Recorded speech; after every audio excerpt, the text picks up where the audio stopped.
as pessoas associam logo a ideia com a volta de Jesus, não sabendo que o arrebatamento e a volta de Jesus são dois eventos diferentes que vão acontecer em momentos diferentes. A volta de Jesus é um assunto bem conhecido, bem divulgado, e foi deixado de maneira clara nas Escrituras, onde ele diz que todo olho o verá.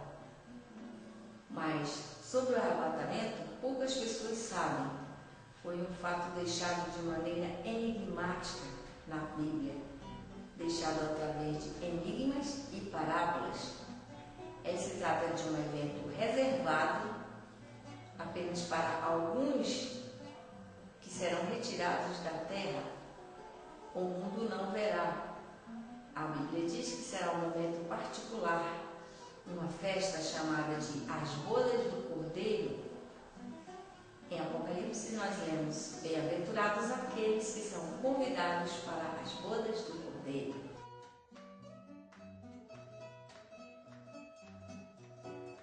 Temos a parábola de Mateus 25 sobre as 10 virgens que estavam esperando para ir a um casamento. E então, ouvindo o chamado, eis o noivo sair ao seu encontro. Elas, pegando suas lâmpadas, foram ao encontro do noivo. Essa é outra das diferenças entre o arrebatamento e a volta de Jesus. Na volta de Jesus, ele vem até as pessoas, mas no arrebatamento são as pessoas que irão até ele. Um enigma interessante sobre o arrebatamento é acerca dos anjos que vêm buscar as pessoas. Jesus disse: onde estiver o corpo, aí se juntarão as águias. Ele estava se referindo de maneira enigmática ao corpo de Cristo, que é a igreja. E as águias são uma figura dos anjos querubins que vêm buscar as pessoas, porque eles têm rosto como de pássaro. O profeta Ezequiel viu os querubins e ele diz que eles tinham 4 aspectos relacionados a animais, e um deles tinha o rosto como de águia. No Apocalipse, o profeta foi convidado a subir através de uma porta que se abriu no céu, e quando ele chegou lá, ele viu ao redor do trono de Deus 4 seres que se assemelhavam com animais, e um deles tinha a aparência de águia. Mas o simbolismo da águia não se restringe apenas à aparência dos anjos. Quando Moisés traçou o limite das tribos de Israel na Palestina, ele desenhou o limite de 2 tribos vizinhas que se assemelham ao formato de um pássaro que voa do Oriente para o Ocidente, conforme outro enigma que Jesus falou acerca da sua vinda, como um relâmpago do Oriente para o Ocidente. Essas 2 tribos que se assemelham às asas de uma grande águia são elas as tribos de Zebulon e Issacar. Mas o que essas 2 tribos tinham a ver com o mistério do arrebatamento?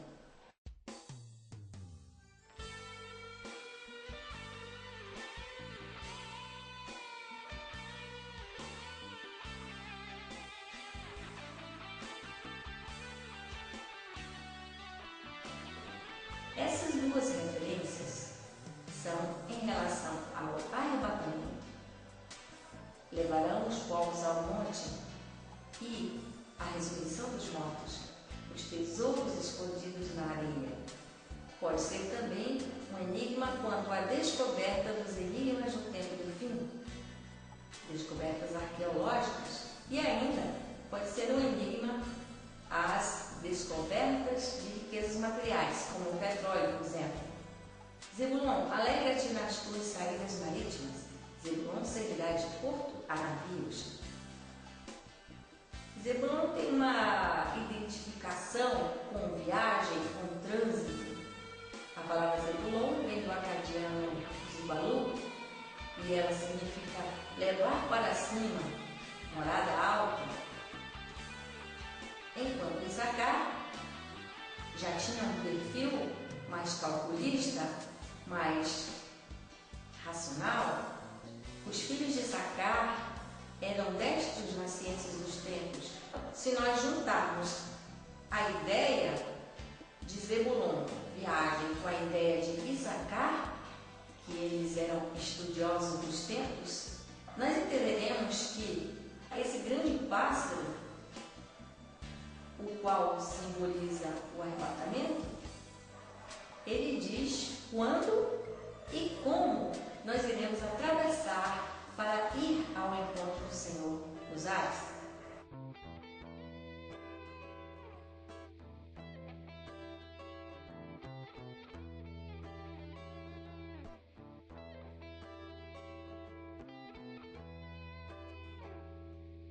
Na parábola das virgens e no arrebatamento de João, Apocalipse, nós vemos que uma porta se abriu para que eles passassem. No caso das virgens, quando as 5 virgens chegaram atrasadas, elas não puderam mais entrar. Essa porta, ela vai se abrir para que as pessoas entrem para começarem a caminhada para ir ao encontro do Senhor nos ares. Mas como serão essas portas?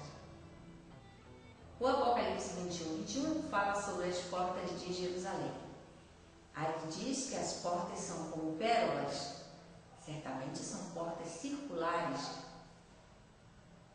Quando o profeta Elias foi arrebatado, disse que ele foi arrebatado num redemoinho. E quando nós falamos em redemoinho, logo nos vem à mente aquele tornado que passa na vertical, circulando rapidamente, arrebatando todas as coisas. Mas esse redemoinho que se abre, esse círculo que se abre, ele é na horizontal. Então você vê diante de você um círculo se abrir e você entra para aquela porta, porque ela tem um tempo determinado para ficar aberta. E nós temos que ser rápidos no entrar para o arrebatamento.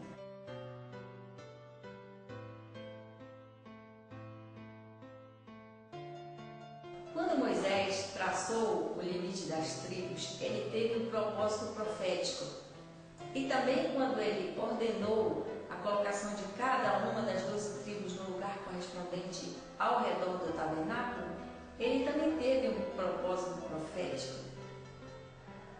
12 tribos, 12 meses, 12 portas de Jerusalém. Ao redor da terra, nós temos 12 constelações que indicam os 12 meses do ano. Como a profecia já dizia, haverá sinais no sol, na lua e nas estrelas, e que Deus colocou os luminares para servirem de sinais, para marcarem tempos e estações. Então Moisés reproduziu aquele grande esquema das estrelas, das constelações do céu, nas tribos de Israel, ao redor do tabernáculo. A porta do tabernáculo era justamente voltada para o Oriente, o lugar onde nasce o sol e a lua.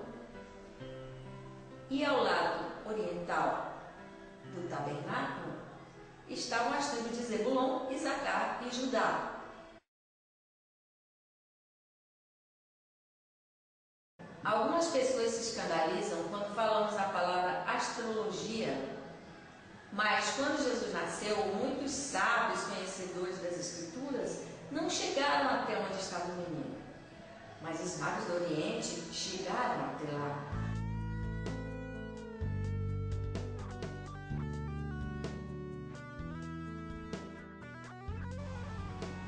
Quem selou esses mistérios foi o profeta Daniel. Quando ele estava lendo sobre os templos de Jerusalém, ele estava estudando, ele entendeu pelos livros acerca dos templos, veio um arcanjo e disse para ele: Daniel, sela essas palavras, porque elas têm que ficar guardadas até o tempo do fim.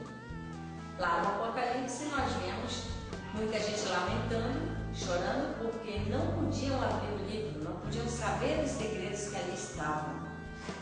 Mas o Cordeiro pôde desatar os selos. É lógico que, se esses segredos foram guardados para serem entregues no tempo do fim, e nós entramos no tempo do fim, então está na hora da gente saber.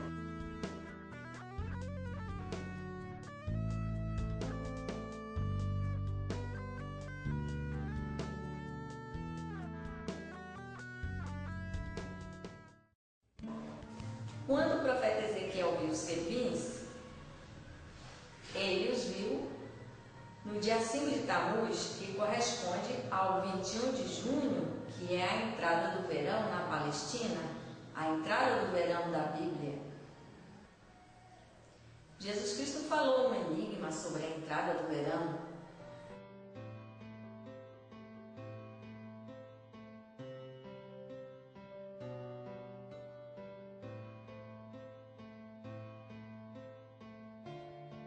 Jesus Cristo fez uma comparação, ele deixou uma preciosa dica na qual nós podemos entender que é na entrada do verão que acontecerá o arrebatamento.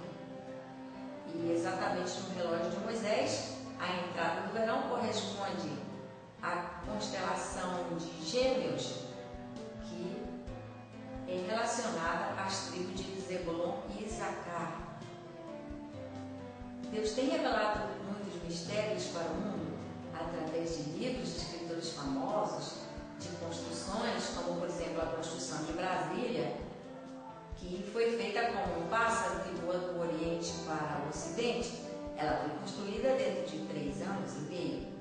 Nós vemos também o simbolismo do dragão, que é a ponte construída no Lago Paranoá, ao lado de Brasília. Ela tem a forma de um dragão chinês dentro d'água. Todos esses são símbolos que revelam a proximidade do arrebatamento. No Apocalipse nós vemos ainda um versículo que diz: e foram dadas à mulher as 2 asas da grande águia, para que ela voasse ao deserto e ficasse ali por algum tempo, longe da vista da serpente. Esse enigma, segundo alguns, é referente à nação de Israel. Mas, segundo Paulo, todo Israel, com a sua lei cerimonial, com seus rituais e enigmas, é sombra das coisas que viriam. Israel, a esposa de Deus, a igreja, a noiva do Cordeiro, uma é a imagem da outra. Quando se fala de Israel, automaticamente está se fazendo uma referência enigmática à igreja, à noiva. E quando se diz que foram dadas à mulher as asas da grande águia,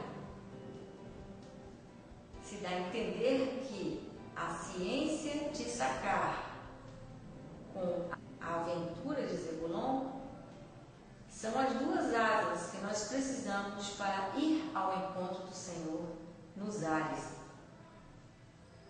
Mas e quando chegar a entrada do verão, o solstício de 21 de junho? Será que é este dia que é o dia do arrebatamento? Não podemos fixar uma data exata, porque o portal do arrebatamento é relacionado com a lua. Israel guardava a festa da lua nova. Essa também era uma referência ao arrebatamento, porque Jesus disse que o noivo viria à meia-noite, ele chamaria as noivas para estar com ele. Então, quando chegar o momento do solstício, nós esperamos pela semana da lua nova, quando serão abertos os maiores portais para os ares.